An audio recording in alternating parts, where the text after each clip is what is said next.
Hey everybody! Este é o 8º episódio do LinguasCast, o seu podcast sobre linguagens, identidades e outras cositas mais. O título do episódio de hoje é O que diz quem escuta com os olhos? Let's que vámonos! Olá, linguarudos, linguarudas e linguarudes. Sejam bem-vindos ao 8º episódio do LinguasCast. Eu sou a Letícia. E eu sou o Davi. Hello, my tongue twisters. Welcome to our podcast. O tema do episódio de hoje está na ponta da língua e é bilinguismo e identidade surda. E para falar sobre ele, nós convidamos Shirley Villalva, professora da Faculdade de Educação, FAED, da Universidade Federal de Mato Grosso do Sul, UFMS, que é escritora surda e atuante da comunidade surda.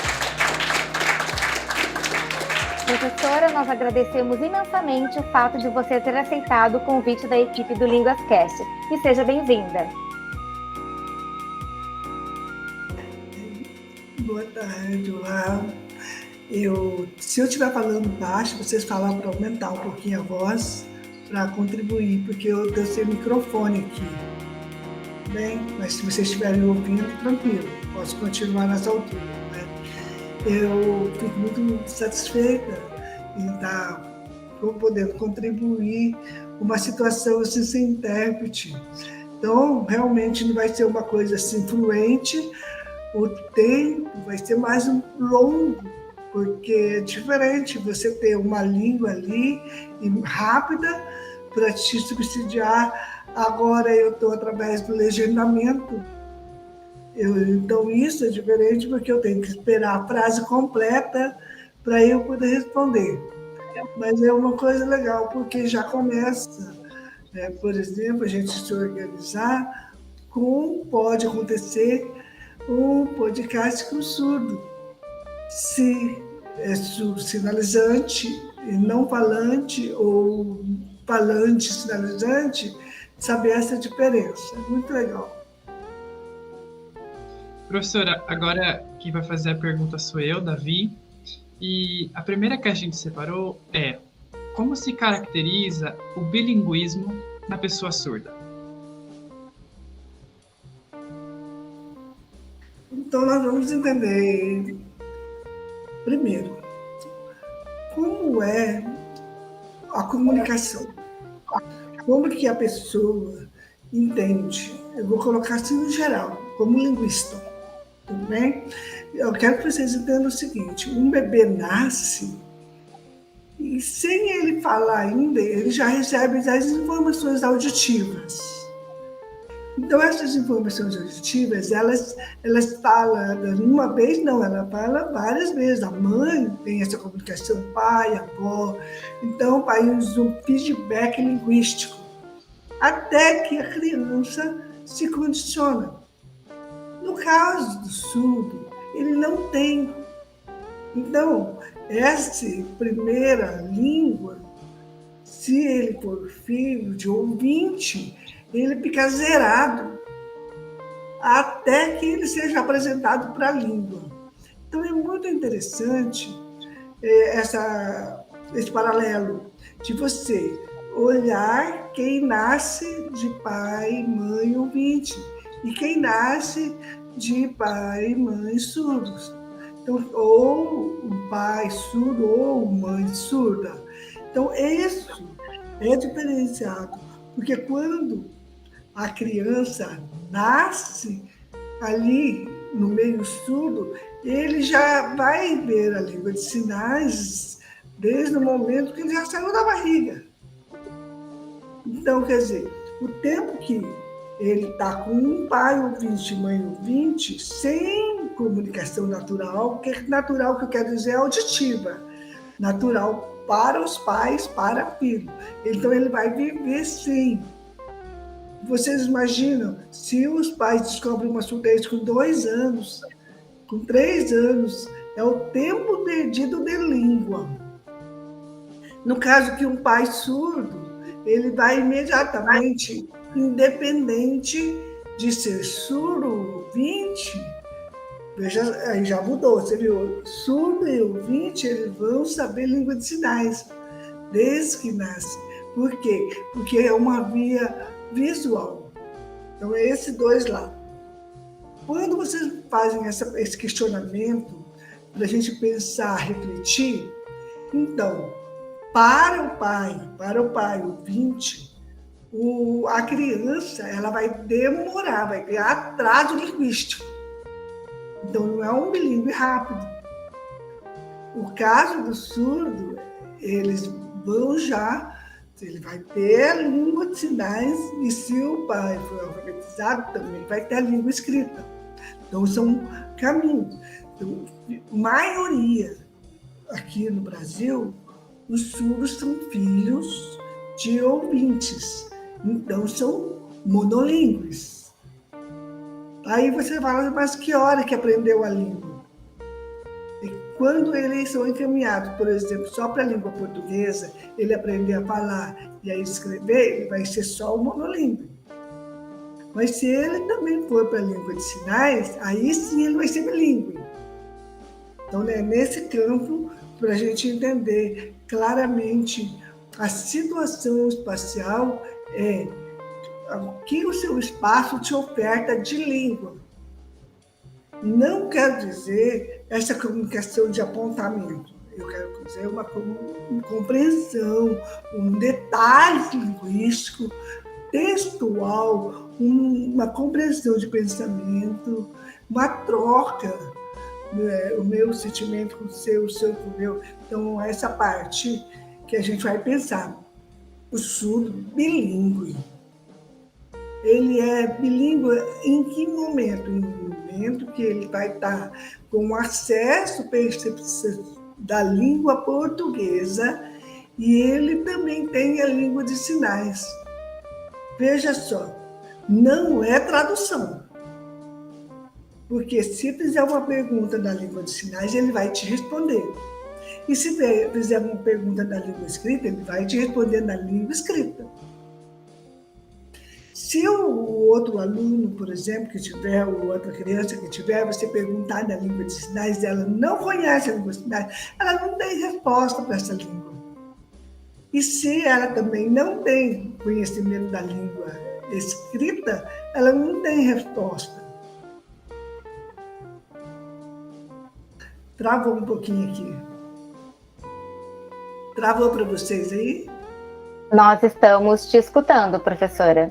Estamos escutando Okay, e estamos vendo. Ok. Então, é por isso que tem que ficar claro, por exemplo, uma legislação nova, nós temos a LDB agora, ela aceita Libras, ok? Agora, veja só, esse aceitar não significa qualquer Libras. Ela vai ter que ter uma sequência. Então, quer dizer, a criança, desde bebê, ela vai iniciar com a Libras, então a língua de sinais. Então, é um aceitar. Há outras legislações, como o decreto 5626, ele explica que a escola vai ofertar Libras, mas as crianças, que a família dizer que não quer o intérprete da Libras, ela precisa formalizar que essa criança não vai ficar na sala onde tem Libras. Então, são esses casos com o status bilíngue. Eu estou só explicando para vocês sobre surdos. Eu não estou falando de ouvinte agora, estou falando de surdos. Então, vai ter o surdo monolíngue e vai ter o surdo bilíngue em relação à língua de visuais, sinais, porque nós temos que entender, a língua escrita, ela é uma língua visual, certo? A língua escrita, você vai ler ela com o olho. A língua de sinais é uma língua visual, tudo bem ali. Então, o surdo, ele tem as línguas visuais, então, quer dizer, a escrita e a de sinais. Agora, o outro surdo, se ele não for colocado com a língua de sinais, ele vai ter a língua, só a língua escrita. Então, é nesse caso. Então, hoje, só para a gente levar adiante o bilinguismo, ele ainda não acontece em grande escala no Brasil. Mas por que não acontece? Primeiro, a legislação é de 2021. Então, agora que vai ter. Segundo, no Brasil, pouca oferta de pedagogia bilíngue. Curso de pedagogia bilíngue que forma professores bilíngues. Não é disciplina de 60 horas, de 51 horas. Não é isso.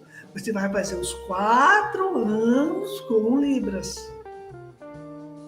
Então, é isso aí, para a gente deixar bem claro em relação só à palavra bilíngue. Professora, agora quem vai fazer pergunta é a Letícia. Você acha que a pessoa surda já nasce com a imposição do bilinguismo, a língua de sinais e a língua oficial do país que ela nasceu? Não, porque não tem essa questão de imposição. Sabe? Assim, por exemplo, o surdo e o ouvinte, ele tem oferta. Como eu expliquei na primeira parte, se o pai não quer, ele põe uma lista que não quer, tira o filho da sala. Então, não é uma imposição. Segundo, a língua de sinais é uma língua brasileira que primeiro o registro foi feito da CAPOR, Língua de Sinais Indígena CAPOR, da Língua de Sinais CAPOR, antes da Libras. Pensa. Então, em 1968, já tinha um artigo em inglês explicando a língua de sinais CAPOR. Hoje nós temos o Godoy, que fez uma tese, a sua pesquisa, em 2020, aí, aliás, entre esse espaço de 2020 a 2021, desculpa, eu esqueci o número do ano, mas o Godoy, ele fez uma pesquisa que até hoje a comunidade CAPOR surda tem um diferencial. Por exemplo, lá na aldeia do CAPOR, o ouvinte busca aprender a língua de sinais. O surdo continua com a língua de sinais. Então, são os ouvintes que são colocados na língua de sinais. No sentido que a maioria dos bilíngues não é, por exemplo, CAPOR e português. CAPOR é língua de sinais CAPOR. Então, essa faz a diferença. Então, quando a gente fala que é uma imposição, veja só, o surdo hoje está numa categoria ampla, porque Libras é a única língua brasileira e leva o nome Língua Brasileira de Sinais. Se a gente for pensar, porque língua portuguesa é a língua de colonização.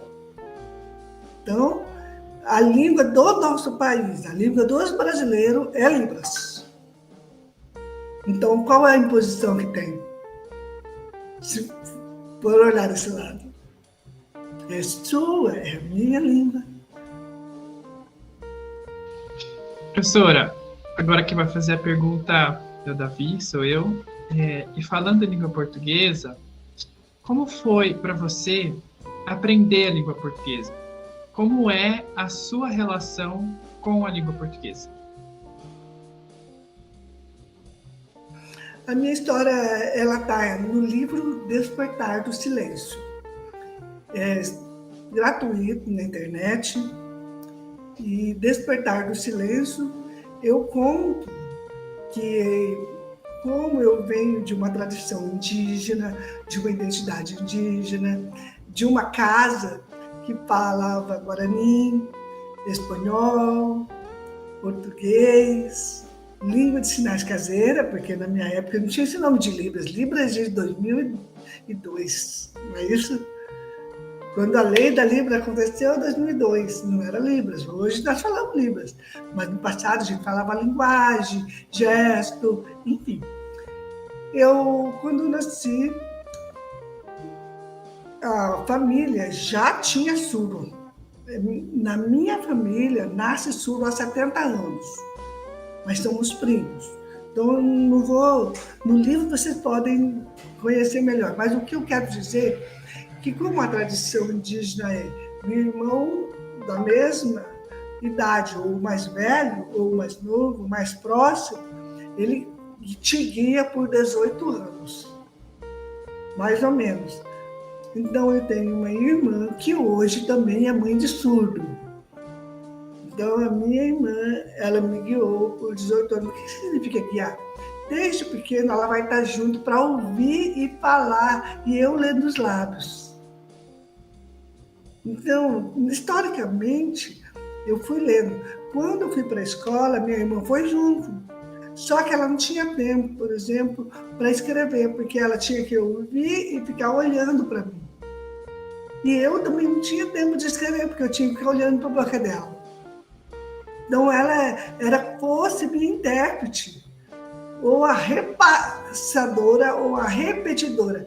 Porque eu tinha vantagem que ela falava e ela gestualizava o que a professora estava falando. Tipo, como não era uma marca pronta, mas mais familiar. Aí eu entendi. Então, essa vivência é oralizada. Eu hoje tenho mais conhecimento da oral do que da escrita. Eu sei falar melhor do que escrever. A escrita continua falha. Às vezes eu escrevo de trás para frente, de frente para trás, eu escrevo para mim, está normal. Aí as pessoas falam, não, você escreveu esse daqui, você escreveu essa primeira letra, essa primeira palavra tinha que estar aqui, essa daqui está aqui. Falei, não, está tudo certo, não está tudo certo porque é português. Falei, ok, então eu tive que aprender. Então essa é a minha questão. Quanto tempo leva? Se você tiver um profissional hoje, a gente fala profissional, porque a família faz, hoje trabalha, faz diferente. Eu estou falando uma coisa de 50 anos atrás, 55 anos atrás. Então, estou falando. Então, tinha condições hoje, quando é jovem, já está estudando, de manhã à tarde, já tem outras coisas. Mas o que o profissional tem que entender, quanto tempo leva para uma fala inicial, 5 anos, para conhecimento e entendimento de fala e visualidade. Segundo passo, se ela está sendo escrita, ela está sendo visual agora, escrita, mas não significa que eu sei o que está escrito aqui. Ela pode ter a palavra escrita, mas eu não sei o que é.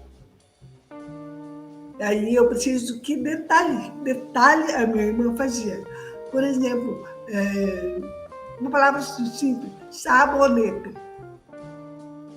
Eu sabia, sabonete. Eu sabia o sabonete, mas eu não sei escrever sabonete. Mesmo eu sendo alfabetizada já, eu não sabia, porque era uma palavra nova, eu não sabia. Outra coisa, eu, por exemplo, aposentada, eu falava aposentada, porque eu não sabia que tinha o Z no meio. Então, essas informações eu tive que receber através da escrita. E aí, como você vai lidar com tudo isso? Quando você tem, é como se eu tinha um dicionário vivo, falante junto comigo. Então, leva quanto tempo? 5, 10, 15 anos. Se você não tiver ninguém, leva 20 anos. Então, mas a maioria dos surdos são falantes. A minoria que são sinalizantes. É ao contrário, tá? Então, por exemplo, eu venho de uma família de surdo. Eu sou prima de surdo, eu sou tia de surdo. É diferente. eu me esforcei para aprender melhor a fala. Eu não tinha essa fala. Essa fala veio depois dos 27 anos. Era truncada mesmo. Não quero que vocês entendam que eu precisei melhorar porque não tinha intérprete. Eu tinha que traduzir para os surdos, na delegacia, no trabalho. Eu tinha que ler. O que era difícil, quem usava bigode. Aí não dava. Aí como que eu ia interpretar? Difícil. Mas sempre que eu posso, eu ainda interpreto. Mas eu explico que a questão da fala. Hoje, a tecnologia tira 10 anos. Então, em 10 anos, a tecnologia contribui. Por quê? Existem os objetos digitais de aprendizagem que você pode te levar muito mais rápido, compreender, tanto na língua de sinais, quanto na língua escrita e com a visualidade. Professora, agora é a Letícia de novo que vai perguntar. Hoje em dia, como que é o processo de aprendizagem da língua portuguesa como segunda língua para as crianças surdas? Acontece somente quando ela ingressa no sistema educacional ou existe alguma preparação para esse ingresso? Hoje, eu ainda vejo que não foi compreendido, claro, a necessidade da criança surda.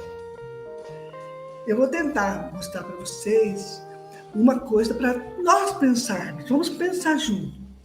Quando a gente olha uma criança com deficiência, você leva para fisioterapeuta, você leva lá para fazer o exercício ocular, você leva para aprender o braille, para aprender isso. Aí você olha uma criança surda, você não sabe o que faz, porque é uma questão linguística. E é uma questão linguística aí que não aparece. Essa questão, por exemplo, hoje, se eu ficasse só assim olhando para vocês, não aparece a deficiência, você entendeu? E por isso que o surdo, ele não se considera que a surdez seja uma deficiência, porque a surdez não faz falta para ele. Tudo vai entrar visualmente pelos olhos. Então a orelha está de enfeite. Não tem essa habilidade linguística para o surdo sinalizante. Diferente para um surdo que tem resíduo auditivo, implante coclear. Então, esse é diferente. Eu estou falando que esses são a maioria. Eu estou dizendo 30% que fica ali com um atraso linguístico. Por quê? Porque as pessoas não lembram de ofertar. E essa pergunta que você fez, aliás, vocês estão fazendo, é uma reflexão mesmo. Espera aí, nasceu surdo, eu vou encaminhar só para o fonoaudiólogo? Não. Para o pedagogo bilíngue, para o pedagogo de leitura, que vai ensinar a escrita desde bebê. Quantos bebês não aprendem a escrever cedo? Escrever, quando eu falo, é olhar. Quando você aprende a escrever com os seus ouvidos, quando você aprende a frase inteira, quando você aprende a responder.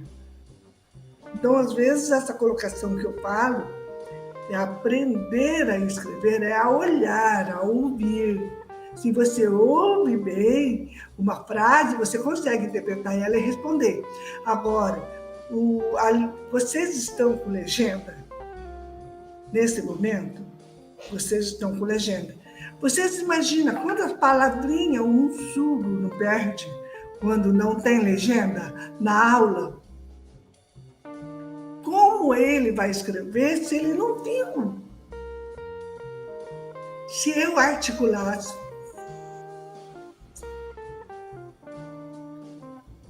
não tem um conteúdo linguístico.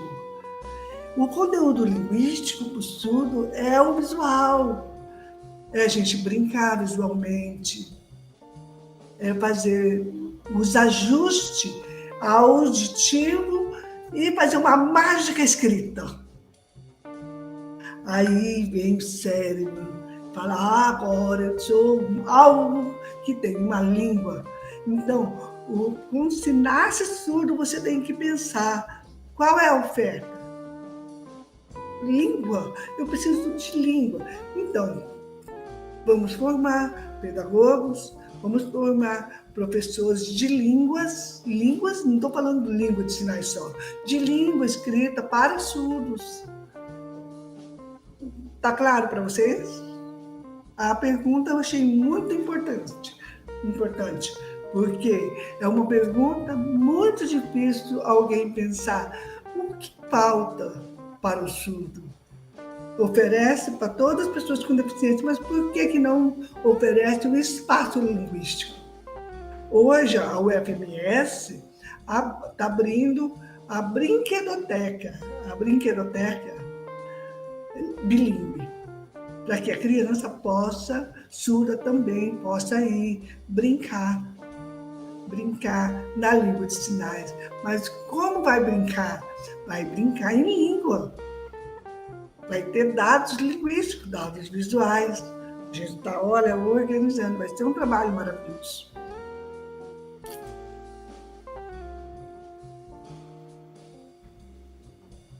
Davi, você está aí?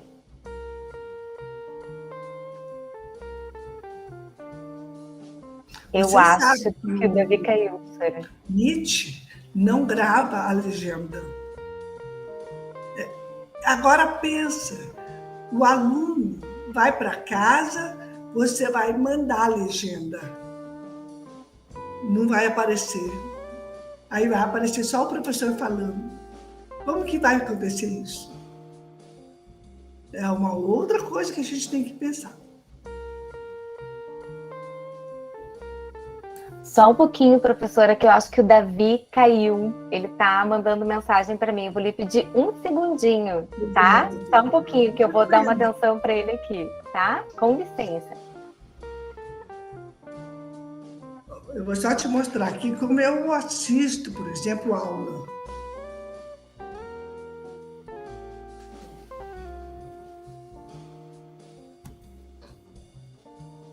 O professor está falando aqui, eu estou com legendamento aqui. E tem intérprete aqui também. Parece um intérprete. Então, são opções que eu tenho.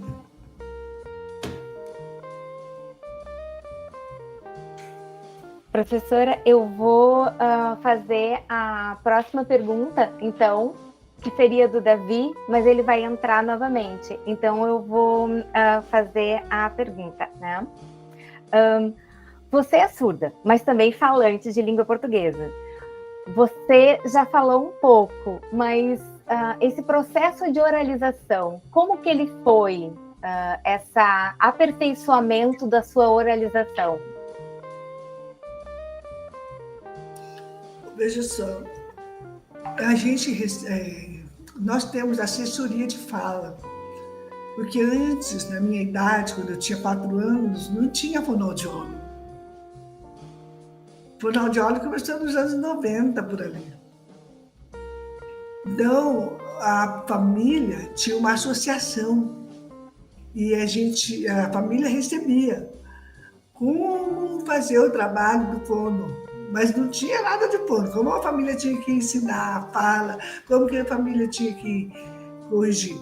Agora, no meu caso, eu sou um caso à parte, como eu disse para você. Eu procurei fonoaudióloga, eu fiz terapia também, eu trabalhei na escola de surdo, onde tinha vários profissionais que o tempo todo ficava corrigindo a fala. Então, eu me oportunizei. Fui diretora de escola de surdo, onde tinha equipe médica, fono, professores, enfim.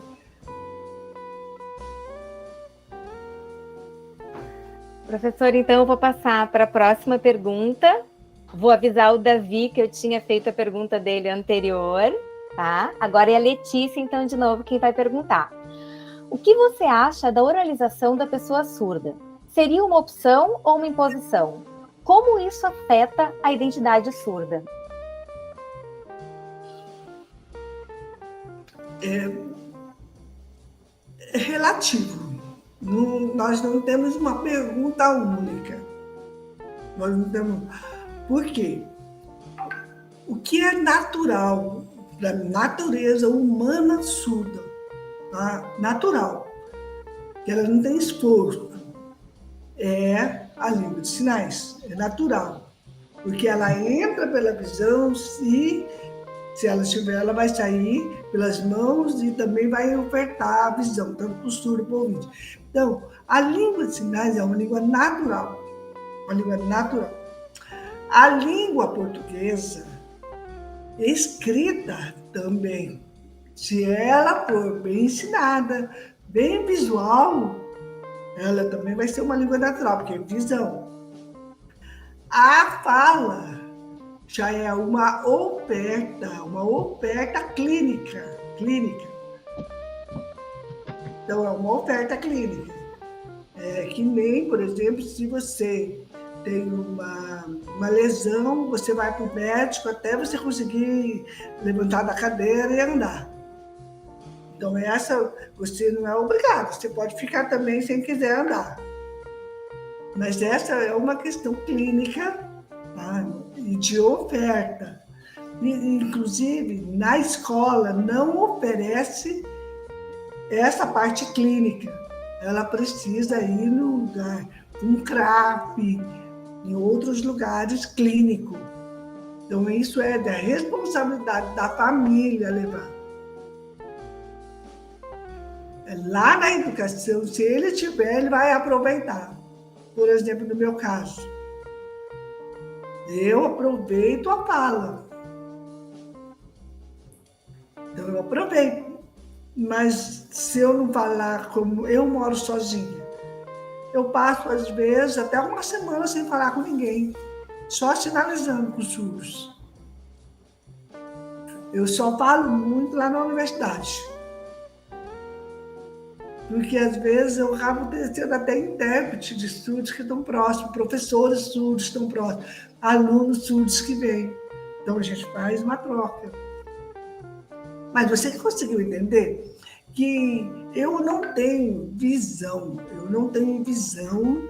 de que as coisas são impostas, quando é clínica. Mas é uma oferta que pode ser dada. Vocês conseguem? É uma oferta ortopédica, fonoaudiológica. Você entende, amor? Agora, o que é natural? É a escrita, é visual. O que é natural? É língua de sinais. Eu vou dar um outro exemplo para vocês em língua inglês. Vocês estudam 6 anos de inglês na escola, não é verdade? Nós estudamos 6 anos de inglês. Foi imposto? Não, é uma oferta. Se for inglês e espanhol, é uma oferta, você escolhe. Mas é uma oferta. Língua é só imposto se você tirar o que é natural.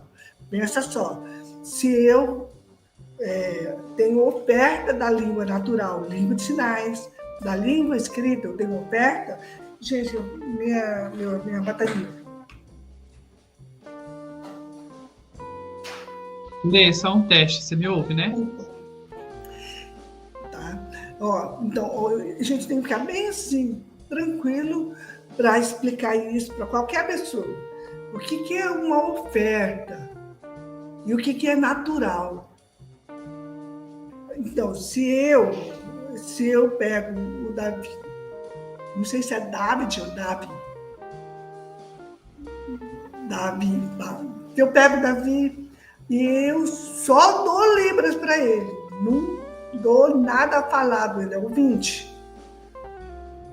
Então, eu não estou dando ofertas possíveis para ele. Eu estou impondo só uma língua. É natural o ser humano fazer 3 coisas. Isso pela Convenção Internacional. 3 coisas. Ter a língua falada, ter as línguas visuais, escrita e sinais. sinalizada. Isso está na convenção, no mundo todo. Então, se não apertar as 3, aí é uma imposição. Vocês conseguem entender, claro?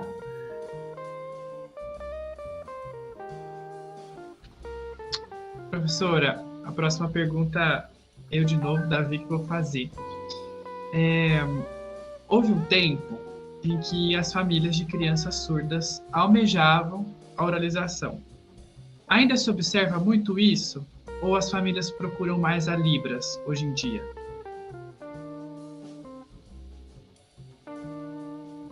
A família ainda tem a opção da oralização pura, porque ela não consegue ver o surdo como um ser sem deficiência.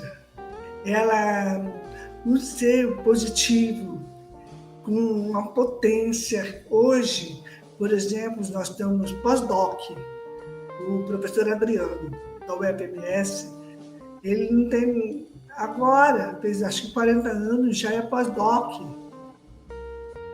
Quantos ouvintes, ele não fala português, quantos ouvintes não é pós-doc? Então, depende do jeito que você vê. Tem pessoas que, quando vê o surdo, se sente tranquilo. Tem pessoas que vê o surdo, arrepia, é repugnante o surdo.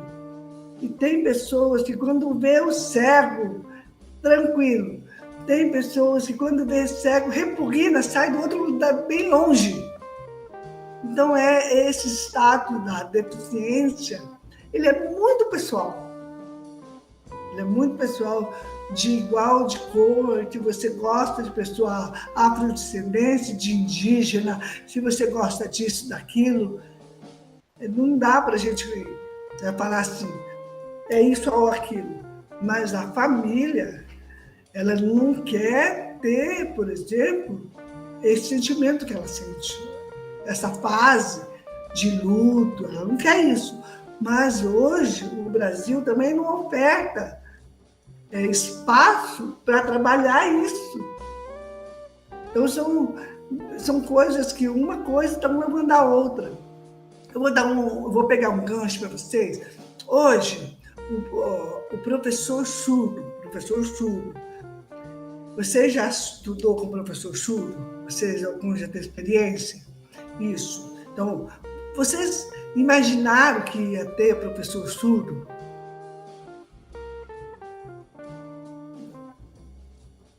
Vocês nunca pensaram que ia ter professor surdo. Hoje você tem professor surdo, você passa uma semana, 2 semanas, gente, sem entender a aula, mesmo tendo intérprete. Mas isso é porque vocês bloquearam, porque vocês têm um professor surdo e que vocês nunca imaginaram que podia ter um professor surdo. Então, o que eu quero mostrar, o seu psicológico, o seu sentimento, sabe? O seu sentimento de ter um outro professor ouvinte, porque você tem vários professores ouvintes. Aí, de repente, você sente igual, ouvinte. Aí, de repente, vem um professor surdo e te joga lá no chão. Você se sente tão pequeno na frente daquele professor surdo ali. Ele é teu professor, como que eu vou ter que aceitar o meu professor? Ele é surdo. E você está trabalhando isso na tua cabeça, gente, ninguém me preparou. Então, quando você vai fazer uma prova, ele manda fazer de Libras. Gente, eu estudei lá atrás, ninguém me falou nem do alfabeto. E agora me pede a língua, a comunicação. Então, é esse mesmo sentimento que vocês sentem, a família também sente. Só para a gente comparar. Professora, agora é a Letícia que vai perguntar novamente. Existe alguma relação entre a oralização e o implante coclear?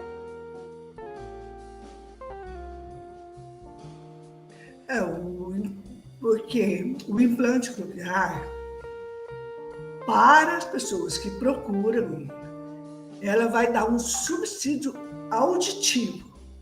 Eu não procuro implante. Por exemplo, a minha surdez é severa e profunda. A minha fala persiste, como os meus colegas surdos falantes persiste. O implante é o caminho. Veja só, eu volto a falar. Eu nem discuto implante porque vocês não vou perguntar para a Letícia de que grau que é teu óculos, Letícia. Você entendeu? Aí, olha, coisa que o surdo detesta.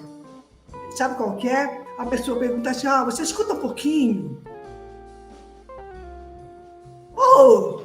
Ninguém quer escutar um pouquinho, gente. Todo mundo vai querer escutar bem. Ninguém quer ver um pouquinho e colocar óculos na cara. Todo mundo quer ver bem. Não, é a mesma situação. Olho, ouvido, não se pergunte. Claro, então eu falo assim, ninguém chega perguntando do óculos, que grau você tem? Você escuta um pouquinho. Quem quer escutar pouquinho? Eu não quero. Então eu prefiro ser assim mesmo. Não escutar nada mesmo. Professora, agora é o Davi que vai fazer a pergunta novamente. A gente quer saber se as pessoas surdas, oralizadas, elas são vistas de forma diferente dentro da comunidade surda.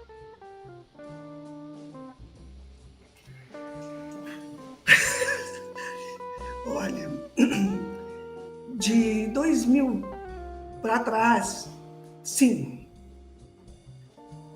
era vista como ouvinte. Então, era vista como ouvinte. Se fala, é ouvinte. E era visto como um ser falso. Como um ser falso. O que é um ser falso? Não é de falsidade, não. O certo é você nascer. O certo é você, para a linha surda visual, o certo é você nascer ouvinte ou surdo. Não mais ou menos. Não meio termo, não fica em cima do muro. Ou você é ouvinte ou você é surdo.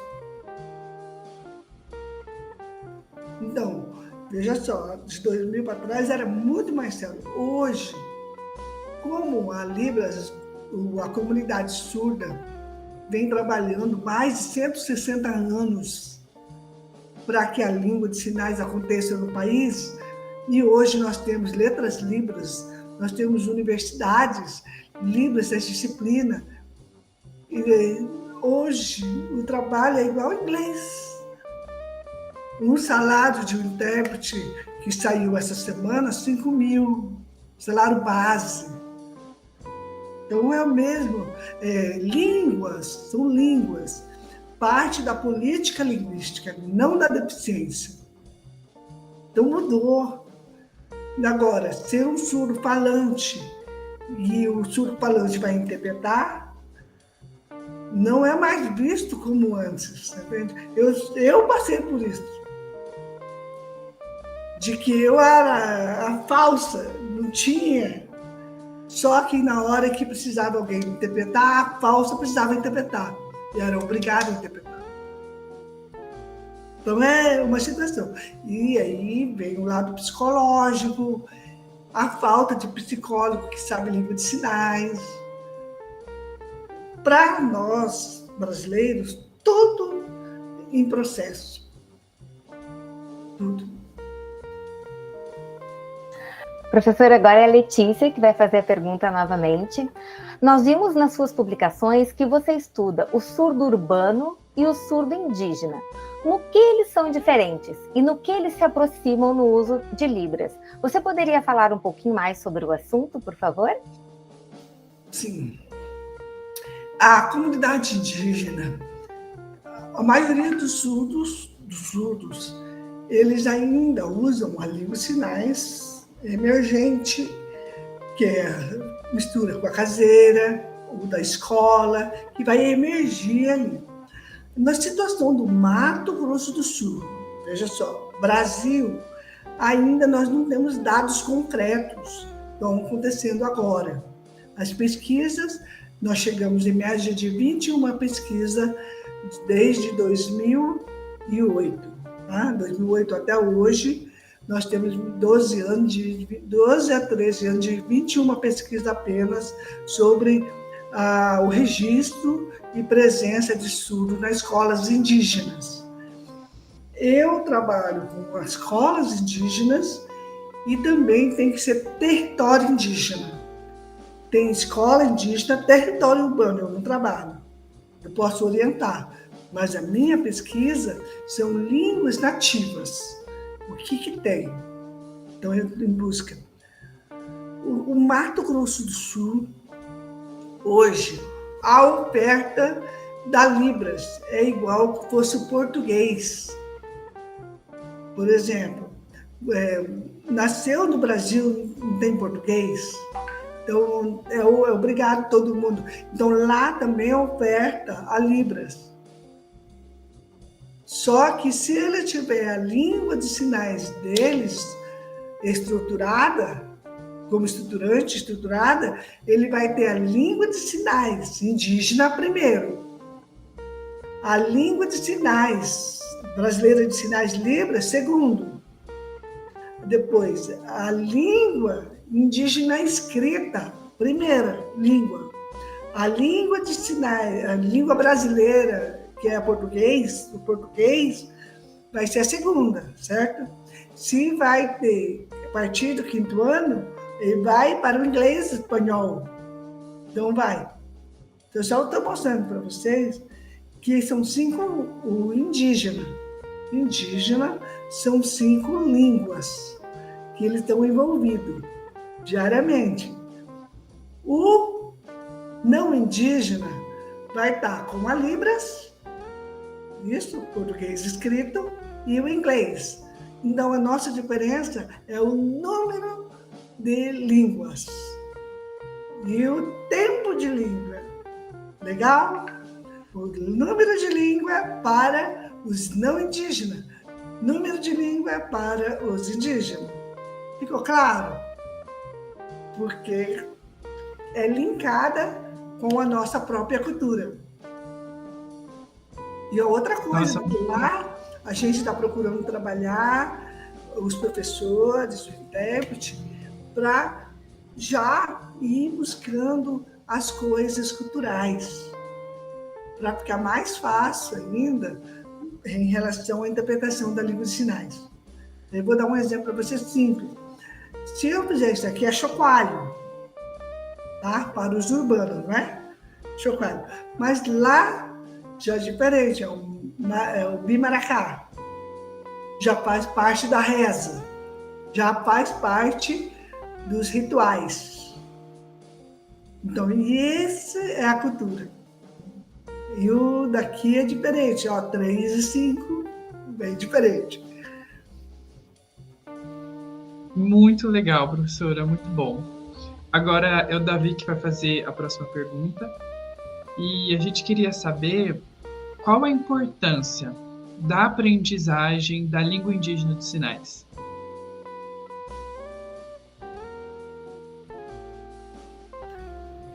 A importância da língua de sinais indígena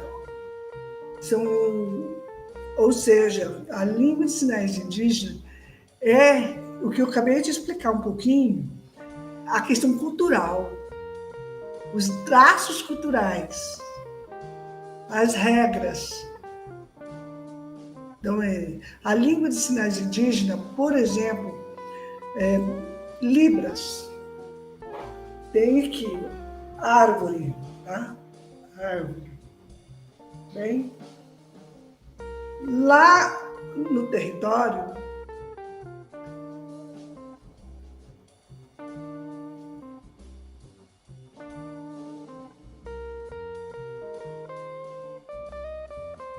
árvore.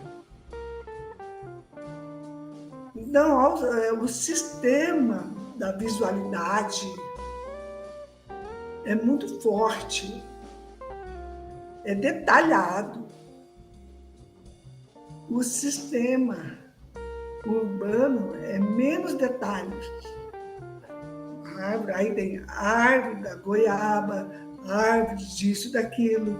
Então, aqui já vai fazendo as posições. Deu para ficar claro para vocês a importância da língua? E outra coisa, aí pensa numa mãe indígena, um pai indígena, um parentes, todo conhece fogo assim. A Libras chega lá com fogo assim. Tá.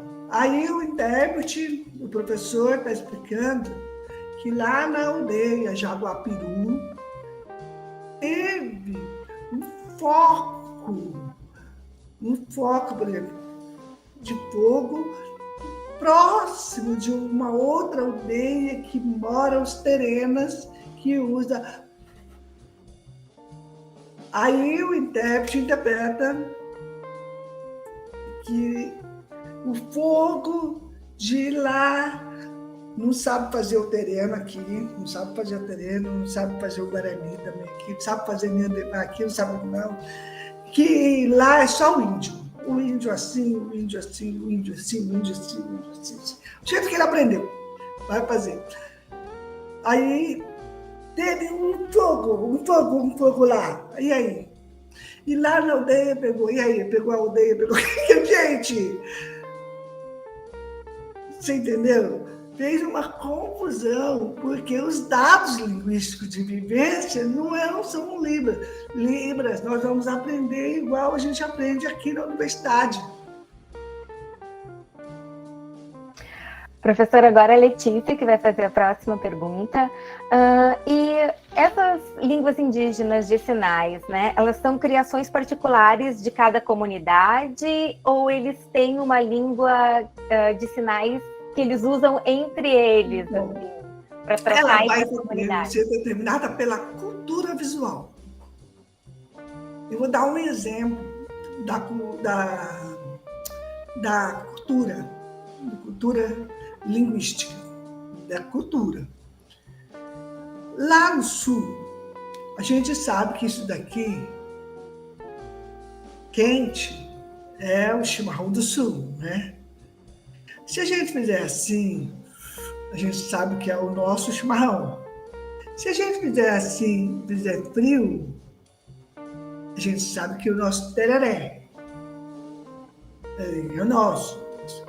Aí você vai lá no Nordeste, por exemplo, aí faz isso. Eles, o que é isso? Igual a gente pergunta alguma coisa cultural. Então, se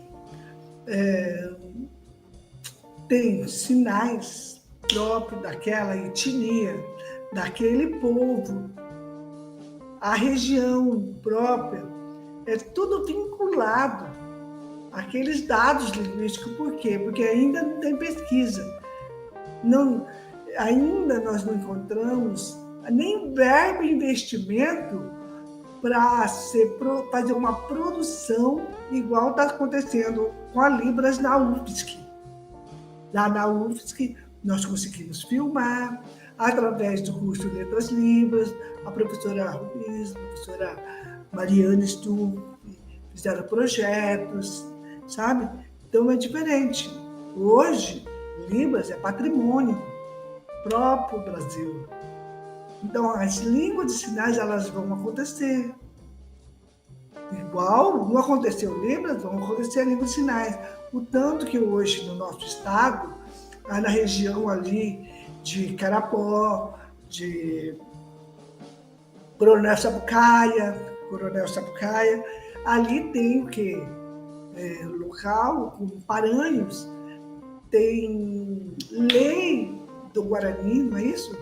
Lei da língua indígena falada na região. Lá no Amazonas também tem lei, em Nhangatu. E aí é isso. ela vai acontecendo. Quando a gente vê, nós estamos assim, num espaço muito amplo da língua.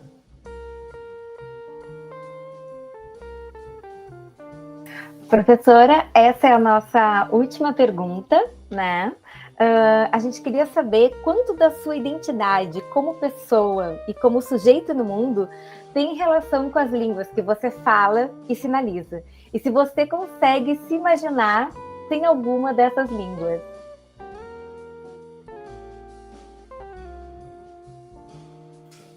Se eu consigo me imaginar, ou é o geral? Se você consegue imaginar você mesma sem a língua portuguesa oralizada, a língua portuguesa escrita, sem a Libras que você sinaliza, o quanto elas são parte de você? Eu, assim, não parei para pensar sobre o assunto, porque como eu hoje estou chegando aos meus 60 anos, com quase mais de 25 publicações, para quem não sabe escrever português, tem textos assim que hoje eu estou até assustada por que foi publicado aquilo. Porque está errado, mas eu agradeço porque dá para ser avaliado como é realmente a escrita surda. É o lado positivo. Então, hoje já tem legislação que pode aceitar a tese, a dissertação na escrita surda, traduzida não é passada para o português padrão e em língua de sinais. Já é aceita. Então, é importante que o surdo saiba que ele tem esse direito. E o direito, por exemplo, na universidade, precisa organizar os documentos que aceita a língua de sinais, como para fazer prova na universidade. Vocês fazem prova, mas vocês não têm registro, você entende? Não passou pelo conselho, por exemplo. Precisa passar pelo conselho. Não estou dizendo a disciplina, estou dizendo o tipo de prova. Tem que estar registrada, a prova é feita na língua de sinais. Então, hoje, o surdo desiste muito da universidade. Por quê? Porque as provas não são feitas na língua de sinais. Então, são coisas que é importante nesse momento. Mas eu, particularmente, eu não parei para pensar. Eu uso a minha fala para contribuir com a minha comunidade surda. Faço meu trabalho na área urbana, indígena, para contribuir com o meu povo. Então, assim, para mim, ter língua é natural. Como eu disse, eu não fui imposta, eu busquei, eu procurei. Professora, agora quem vai fazer a última pergunta é o Davi. Quer dizer, as nossas perguntas já acabaram, mas a gente tem mais um pedido, né? A gente gostaria de ouvir a senhora falar um pouco sobre os trabalhos, as pesquisas que a senhora tem desenvolvido e realizado agora. Então, a senhora podia comentar um pouco sobre isso? Ótimo. A minha pesquisa atual, eu vou fazer o que eu escrevi. Eu já escrevi sobre duas comunidades, as comunidades Libras e a comunidade surda. A comunidade surda, ela é organizada e também, eu não sei falar, eu estou sinalizando, gente, para quem sabe, eu estou sinalizando. Ela é administrada pelo surdo, a comunidade surda. E a comunidade Libras é uma batalha, uma luta linguística política da comunidade surda que passa para o governo. Quando o governo recebe como legislação, ele tem que colocar em prática. E essa prática, ela tem que transformar em lei. Essa lei precisa transformar em serviço para a sociedade. E quais são os serviços que a Libras e a comunidade Libras trabalham? Letras Libras, pedagogia bilíngue, pós-Libras, todos os cursos da área educacional, a abertura das disciplinas, Por exemplo, o EMS são 4 anos, parece, 3 a 4 anos da medicina tem Libras. A nossa própria medicina daqui da UEMS. Que interessante, não é? Então é isso que a gente começou a conversar aqui, está registrado. Esse documento é muito importante também para a comunidade surda, para a comunidade ouvinte, para o cego, sabe? Para a gente estar explicando para eles que são um espaço. Então esse é eu organizei o projeto Língua de Sinais na Educação de Surdo do Mato Grosso do Sul em 1984. Até 88 eu batalhei e tinha uma parceira, a professora Graça, maravilhosa também, professora de surdo. E quando eu fui diretora, fiz vários projetos e terminei minha gestão depois de 7 anos. Eu sou a primeira diretora surda do Brasil, de escola pública, do Brasil de escola pública, e também sou a primeira linguista, mestre em linguística do Brasil. Então a gente faz assim, é um trabalho bem assim, passo a passo.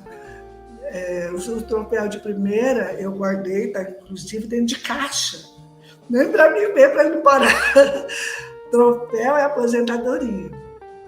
Então, gente, troféu é aposentadoria, então não dá, né? Eu sou aposentada, só para vocês terem uma ideia, eu voltei para a universidade para fazer o resto do trabalho que falta ainda, que eu no ensino básico não consigo fazer. E aí eu fui para a área indígena para ver o que está faltando. Hoje, eu ainda estou pesquisando, mas eu estou observando o que falta é o ensino de língua na área indígena. Por exemplo, o professor indígena do Brasil, são mais de 5.000 aldeias, pensa, faltando formação. Formar intérprete indígenas. Então, é nesse aspecto que a gente está levantando. E também formar e organizar como o surdo vê. O que nós tratamos hoje, a língua, visuais, o que falta, o professor, a legendamento, esse trabalho que nós estamos aqui fazendo não vai aparecer em outro lugar se vocês baterem uma foto agora ou um print, você entende? Você não vai ter depois. Então, para você registrar, vai ter que ser assim, fazer um print e vai colando no papel aí para vocês terem um trabalho legal depois para expor. Então, o que eu quero dizer? Nessa minha rotina de ser aposentada, voltei para a universidade. A minha intenção é ensinar o que eu não consegui fazer lá, formação de profissionais, ensinar os graduandos a receber o surdo, um médico a receber o surdo, um professor a ter o surdo. O meu objetivo é dizer, nós estamos aqui, somos surdos, precisamos de tudo visual, precisamos de objetos digitais de aprendizagem, nós vamos aprender a nossa língua também, vamos aprender a língua escrita, só que se você falar e não tiver legenda, eu vou perder, eu não consigo estudar, porque o intérprete vai para casa, eu não consigo pegar o intérprete, colocar na mochila e levar para minha casa. Então, são coisas assim que eu estou trabalhando. Hoje, a minha proposta de doutorado é pesquisar o que as pesquisas de mestrado e doutorado registraram sobre o ensino de língua, para a gente poder subsidiar o uso das novas pesquisas, as novas formações de professores. Isso. E, por outro lado, a gente também faz um trabalho de política linguística, tá? Política e direitos linguísticos, eu faço parte como linguística e linguística aplicada. Enfim, o objetivo de tudo isso não é mais separar aqui surdo, separar o ouvinte, não é isso. É colocar o espaço língua. Eu tenho um projeto de extensão na universidade que eu pesquiso, está parado porque eu estou afastada.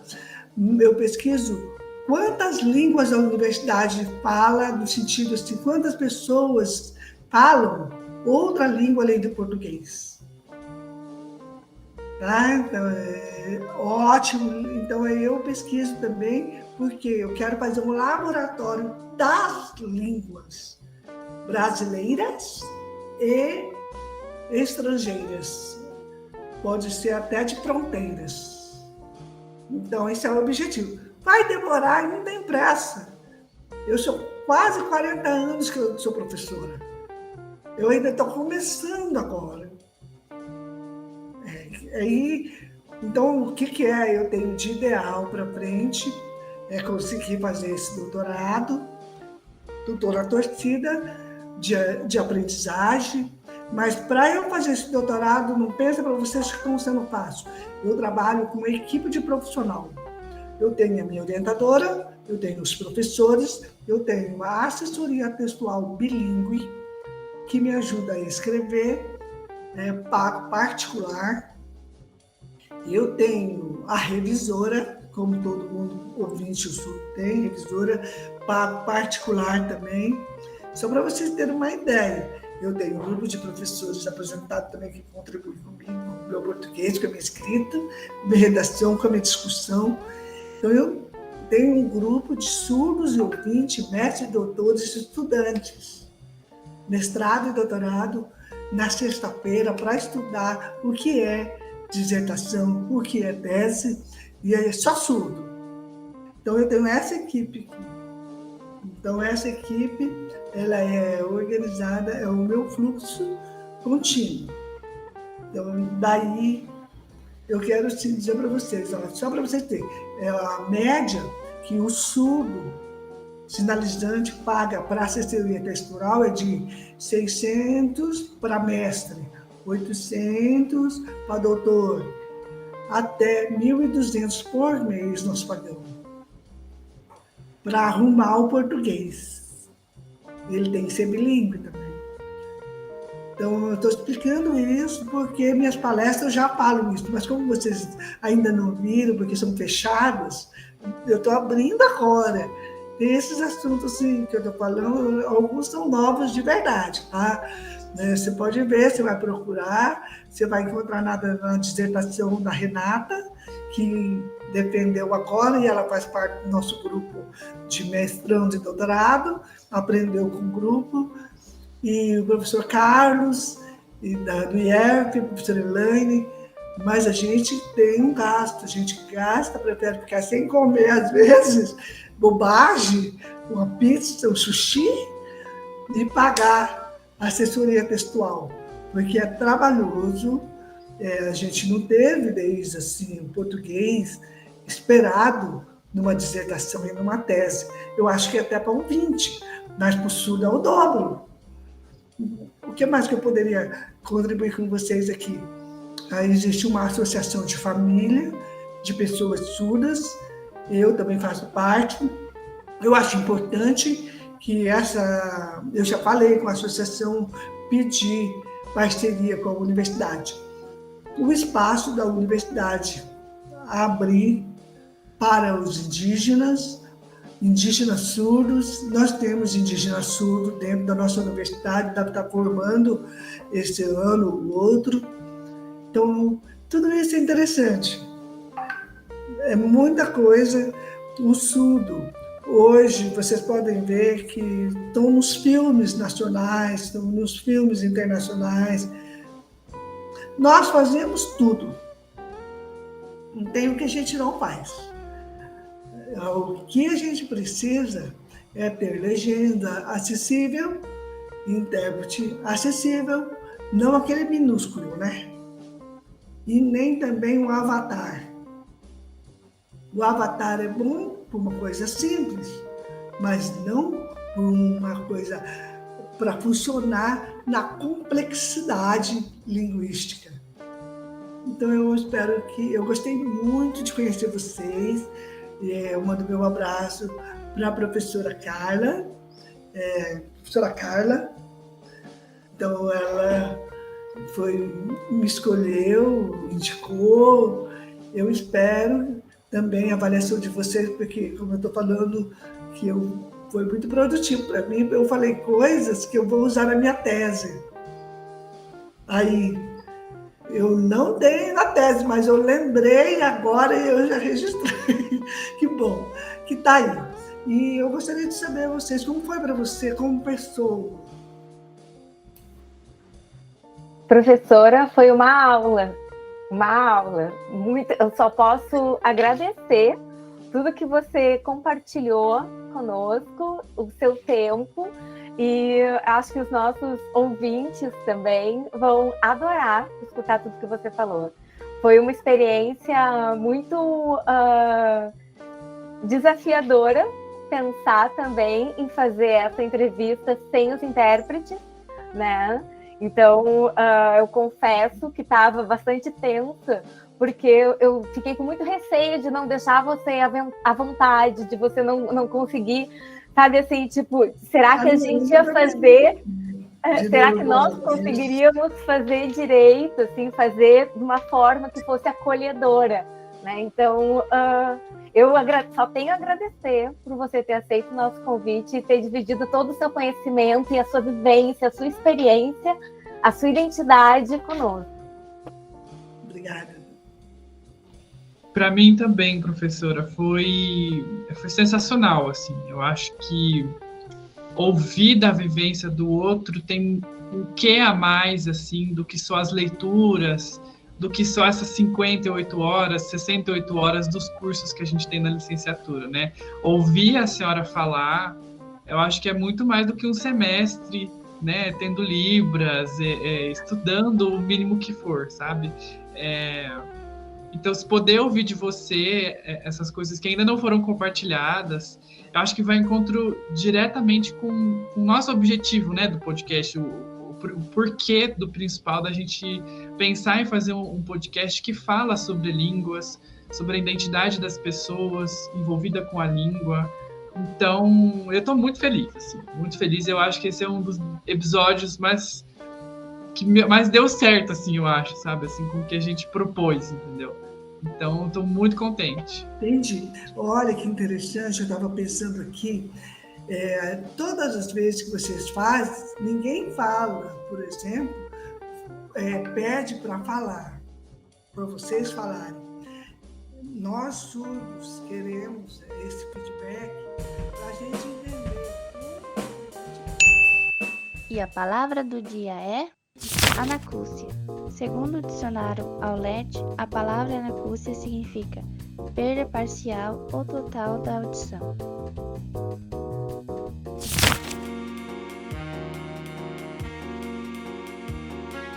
Para você que se considera um linguarudo, o LinguasCast tem episódios mensais e você também pode nos acompanhar pelo Instagram, no perfil @linguas.cast.